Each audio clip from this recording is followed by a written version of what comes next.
Hello everybody and welcome back to another video on the channel. I've been away for a while, but something massive has just happened in the Sonic community, which is the Sonic Rumble scheduled content updates for the next month. I can't wait for them. The game's not even out in this country yet. Woohoo! No, but in all seriousness, you've obviously seen the thumbnail and the title of this video. This is about Sonic Racing Crossworlds, and wow, this game is fantastic. I'm going to go over a little bit about the closed network and open network test, not so much the open network because there's not a lot to say, because, spoiler alert, the open network and the final game are pretty much exactly the same. It was just pretty much testing the servers, I believe, in August. So, I mean, I'm not going to comment too much on that, but as someone who played the closed network test, I'm going to discuss how the game improved from the closed network, and then just go into my thoughts. So let's start off. The closed network test. It was okay. The game was okay. It was mid. It was an okay kart racer. We didn't know about Mario Kart World at the time. Well, we did, but we didn't know that it was Mario Kart World, and we didn't know it was going to be open world. We knew nothing about it. But what we did know is that there was a new Mario Kart coming, and this is what would be its competition. And at the time, I had no faith in Sonic Racing Crossworlds to compete with Mario Kart. It was a good game. The track design was alright. It didn't the track design was great. Sorry, the track design was great, but it didn't feel fast. The item balance was horrible. There were so many items that did the same thing, like the Eagle Wisp from Team Sonic Racing, which would just target onto someone ahead of you and then hit them. And then there was the red boxing glove, which done the exact same thing. There was so many items that did the same thing. It was really confusing. Some items were really punishing, like the shuriken. In the final game, it will grind against your car and cut your car in half and then slow you down and also take your item. But in the closed network, it pretty much started slowing your car down when it started grinding against your car, then stopped you completely, and then also took your item. So it was really punishing. The item balance wasn't great. I believe there was 5 tracks available, if I remember rightly, which were Ocean View, Metal Harbor, E-Stadium, Rainbow Garden, and the last one, I'm struggling to remember the name of it, Water Palace. And then there were 3 Crossworlds, I believe, which were Dino Jungle, the other one, I can't remember, my mind went blank, Magma Planet, and, let's see if I can remember this one, I can't remember, but there were 3 Crossworlds and there was 5 racetracks, and we got to play online. There were only cars available, which was unfortunate, but we didn't know about the extreme gear at the time, so it wasn't really that unfortunate. But I thought the game was decent, but it really needed a lot of work. So when the survey came around, I put out all my issues, one of the main ones being the item balance, and we waited until Gamescom this year, where we got the trailer for like all the different like crossover characters and that was really cool, and the announcement of an open network test, which the open network test was such a go up. Again, not going to go over it too much because it's very similar to the base game, but the hoverboards were great, the track design felt great, the controls were refined, which made the tracks feel even better. Like, everything was just so much better than last time. And then now, we are at the final release. Now, I've been playing the game on PS5. I played the open network test on Nintendo Switch 1, Switch 2, but the Switch 1 version. And I also played this closed network test on PS5 because that's the only thing that was available on. And so far, my experience on PS5, wow, this game's amazing. It's washes Mario Kart World. With Mario Kart World being out now, that game is not great, right? I like Mario Kart World. I think it has a good foundation. I think the parkour mechanics are really fun. But the open world is barren and empty. The online sucks. The intermissions suck. Like, there's so many filler characters. Like, it's a pretty competent racing game. It's not the next step for Mario Kart, though. The only thing that's the next step is the parkour system. But Sonic Racing Crossworlds really just said, hold my Chaos Cola, and washed Mario Kart World straight out of the competition. Sonic Racing Crossworlds is the best racing game this year. So far, Kirby Air Riders isn't out yet, but I mean, that game also looks really good. I think both of them are going to be tied. And also, Kirby Air Riders isn't really a kart racer, it's more of its own thing. But I'm excited to play it. I don't think I'll get it on release because it costs a lot, and 2 Point Museum comes out on Switch a couple days beforehand. So, I mean, I'll be buying that because I'm a Sega fanboy, I guess. But this game's so good, right? The track design's amazing. My main thing about the track design is it feels like Sonic stages, not kart racing stages, right?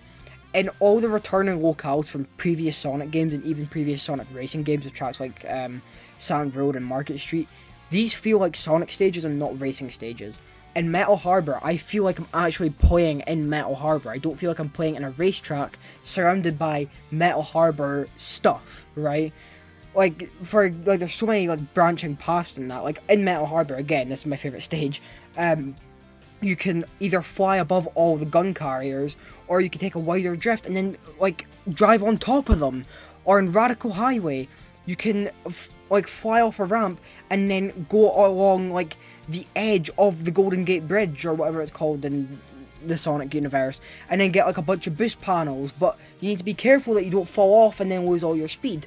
And, like, Coral Cove has so many branching paths, I don't even know where to start, right? The track design is amazing, and the controls really complement that. With fast controls, especially when you put on the dynamic camera, the Extreme Gear feel great. I've not tested out the cars yet since the closed network test, so I'm not going to comment on them.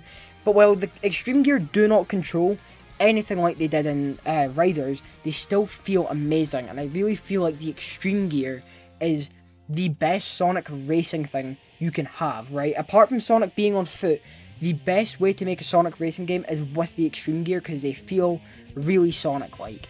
The drifting is great, the turning is great, the air controls and the water controls, they're good. I wouldn't say they're as good as, like, the main driving controls. I very much prefer just driving, but they are still insanely good with you being able to do jumps on the water, kind of like in Mario Kart World, but, you know, this game technically came out before Mario Kart World with the closed network test. But with you being able to jump on the water and then dash through the air instead of drifting in the air in the water sections, oh, it's great. It really adds a lot of variety to the gameplay, and again, really encourages this notion that, yeah, these are Sonic stages. These are not just kart racing stages. I couldn't put these in Mario Kart and these feel exactly the same. These are Sonic stages as well as kart racing stages. They're so good, right?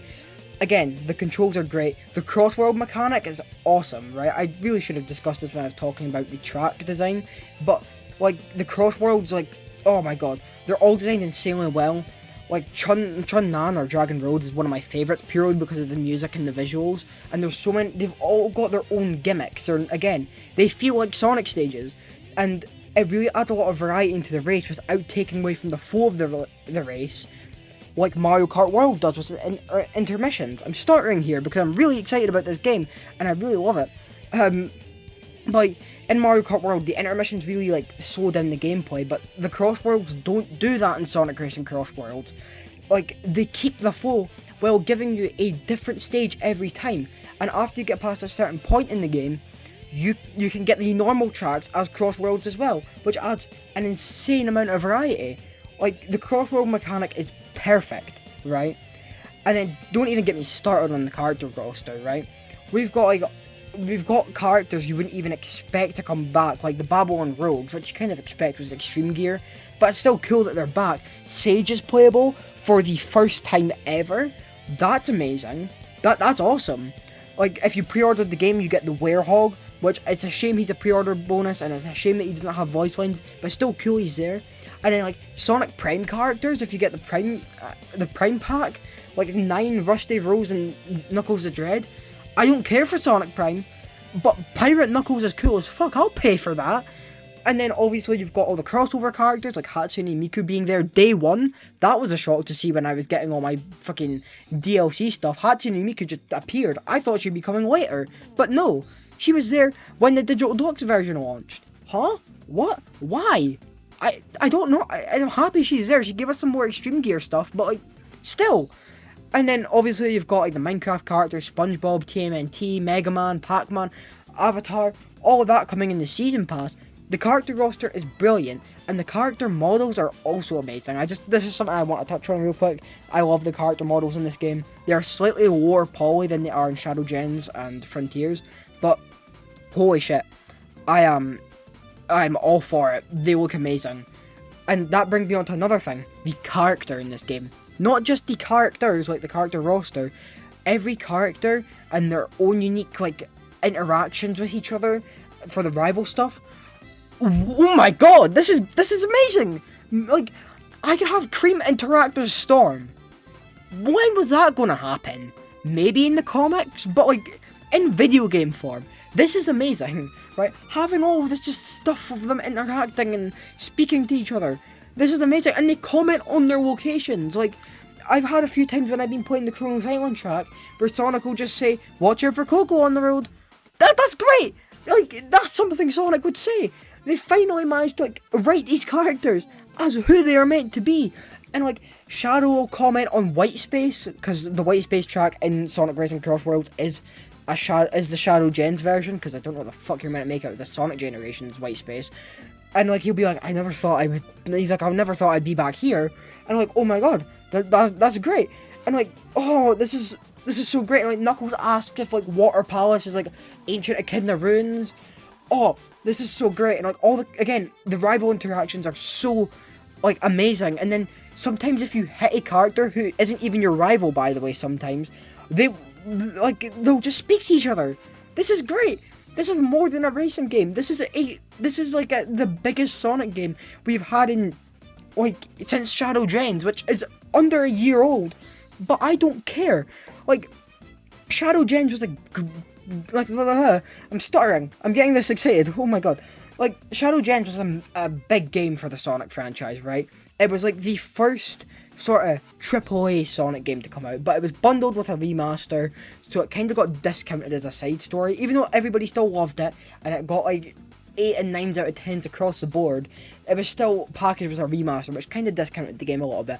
But this, Sonic Racing Crossworlds, this is like why is this the biggest Sonic game that we've had so far in the 2020s? Like, oh my god. Like, oh, and like, don't even get me started on like the amount of personality all the animations have. Like, the animations are so good in this game. Like, just even like the trick ones or the boosting ones, where like Shadow will go up and pull a pose, or when Sonic like does a flip when he selects one of Crossworlds. Oh my god, this game peak. I don't know what else to say. It's just so good. And then you've got like really in-depth vehicle customization, which is insane. Like, I've messed about with the cars a little bit, but like, oh my god, like, oh, it's just so good. It's just so good. The vehicle customization is really good. I've mainly done it with the Extreme Gear, but it's still really cool. Like, you can have Samsung logos on your Extreme Gear or your car, or like Asus logos or Alienware logos, or like weird anime characters that I don't know the fuck they are, but I'm happy they're there. And then just when you think you're done after beating all the Grand Prix, there is so much more. Race Park has rival teams that you fight to then get more car parts. Like the friendship meters, where you donate Dompa tickets to characters, and then like you use it to unlock like titles and decals and their AI racer skin. It's a lot of grinding, because it's like 3,000 tickets for like the AI racer skin for each character, and you get average like 30, maybe 50 tickets per racing Grand Prix. But I don't care. This is still really cool. And speaking of Grand Prix, right? In the Grand Prix, you can find red star rings on the track. That's really cool. That encourages like exploration. That's really nice. And like a secret Grand Prix after you beat like the final Chaos Emerald Grand Prix, I'm gonna call them, because the first 7 Grand Prix have a Chaos Emerald on their logos, but the secret Grand Prix doesn't. Like, what do you mean? There's an entire track that is just Kronos Island. Like, and like the North Star Island track's really cool as well, because it goes between all the different locations of the North Star Islands, and then the White Space one is just cool because Shadow's White Space is cool. Like, this game is just so good. There's so much content, and like when you get every 3 A ranks you get in time trials, you unlock music for the jukebox, and the jukebox can be played in the races both offline and online. So you can have like it doesn't matter, free and ungravitify, like, play while you're racing.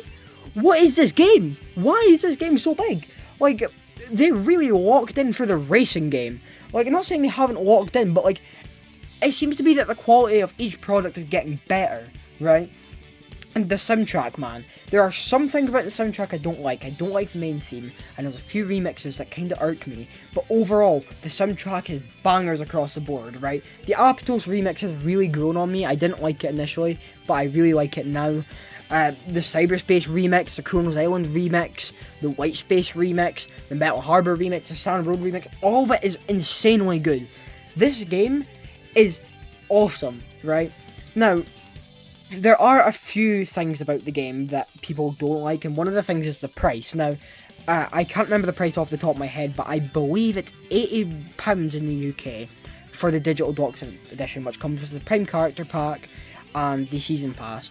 I understand why people think that $80 is not worth it for a Sonic Racing game, but the game is $60 without the extra content. You don't need the extra content, but apart from like the pricing and like the real life stuff, the game itself is so good. I've already sunk 40 hours into this, and this is partly because I've been off school a lot, because I've been very sick. But oh my god, I play 40 hours of a Sonic game in like 2 weeks. I don't normally do that, right? My most played Sonic game is Frontiers, which I have like over 100 hours on Steam, and like maybe like over 200 with all my platforms combined. But this is the most I have played any Sonic game, or any game period, in like the span of a week, in 2 weeks, right? I had Helldivers for 3 months, and I still play it every now and again. I only have 60 hours on that. I have managed to nearly cross that threshold in 2 weeks, when I was playing that game like pretty much every day for like 2 months. Like, what? How have I managed this? I've got some like weird time manipulation for Sonic games. This, oh my god, this game is so good, right? Now, at the minute, there is a Miku festival going on, so I'm going to get into the festival part, because this is the only main negative I have about the game, which is how the festivals work, and I'm hoping they're going to get fixed. But honestly, if you are on the fence about buying this game, and you really want to buy it, I would recommend getting it, right? If you don't care about the Minecraft, the SpongeBob, and all the Season Pass stuff and the Prime characters, don't get the Digital Deluxe, right? That's, if you don't care about that, you can buy the character pack separately from the Season Pass, like the Smash Bros. Fighter Pass, but, like, if you don't care about, say, like, Avatar and Teenage Mutant Ninja Turtles and Mega Man, and you only want to get SpongeBob, Minecraft, and Pac-Man, you can buy them separately. You don't need to get the Season Pass, you don't need to get the Digital Deluxe. So, honestly, that, like, if you feel like you want to get the game, I'd recommend getting the base edition. But if you care about all the Season Pass stuff, then go ahead, get the Digital Deluxe. There's also, before I get onto my one and only negative about the game, the amount of free content that's getting released, there's, I think, like 12 or something, free characters and cars that are going to be released over the next year alongside the Season Pass stuff. Like, as I mentioned, Hatsune Miku's in the game day one, then Joker's releasing this month, aka October as of recording this, and then Ichiban's releasing in November, I believe, and then there'll be another character in like December and that. Like, I think there's gonna be at least a free character every month, which is great. They don't come with tracks because they are the free characters, but still, that's still really good. I'm still really hyped. I don't know if you can tell by the tone of my voice, but holy, this game is awesome and I love it. But my one and only negative is how the festivals work. Now, as of recording this, which is the 3rd of October, 2025, there is a Miku festival going on in Sonic Racing Crossworlds, and unfortunately, the festivals lock you out of World Match, which means you have to play the festivals, and the festivals have their own unique game modes, which are collect the most rings, which isn't bad, because you can use your gadgets. I haven't even talked about the gadgets yet, oh my god. Just quick interruption, the gadget system is great, it's really in-depth, and I love it. I love the gadget system, it's really fun to experiment. But anyway, like, the ring and air trick game modes are really fun. You could use gadgets and that to really increase the amount of air tricks or rings you get, so that's fine. But it's the tap boost one I really dislike, where you've got to like tap your teammates, which is really annoying, because one of your teammates can be really far ahead, aka I'm that teammate that's always really far ahead, and then like I don't like it. And the fact that they're forcing you to play the festival is really odd. And I mean, it's only on for the weekend. It's only on until Monday, there's quick math in my head, the 6th of October. So it's only on for 3 days. So it's not that bad. And then there'll be a festival for every free character, I think, that comes out. But I'm really upset that I can't play World Match. You can make friend lobbies, but they are really unreliable. I was on the Discord with a couple of people earlier. Shout out to them if they're watching this. And I made it a standard race lobby, and it kept on crashing. People couldn't connect to the lobby. It got really, really annoying. So, yeah, that wasn't great. So I hope in the future Sega or the team that's developing Sonic Racing Crossworlds, I know it's Sega, but like, you know, I hope they do decide to allow World Match to be on concurrently with the festivals in the future. If not, it's not the worst thing in the world, because it's not a Mario Kart where it's permanent. It's just for like a few days at a time. So I don't hate it, but it's just something that really annoys me. It's my only real gripe with this game. But oh my god, man, I may do streams and that of the game in the future, but I just really needed to not vent, but like express my love for this game. I am really happy where the Sonic franchise is now, especially compared to where it was in 2021 with like a shit remaster of Sonic Colors Ultimate. Like, we have come a long way since 2021, 2017. Oh my god, I am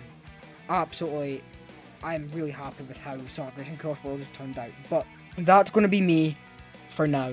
Remember to like and subscribe. I'll hopefully be making more videos, probably on Sonic Racing Crossworlds content, funnily enough, because that's a really easy thing to make content on, I can't lie. Like, they have new DLC and shit coming out every month. Like, I mean, I'm gonna be, like, occupied for content, so that's all for now. Like and subscribe, and I hope to see you guys next time.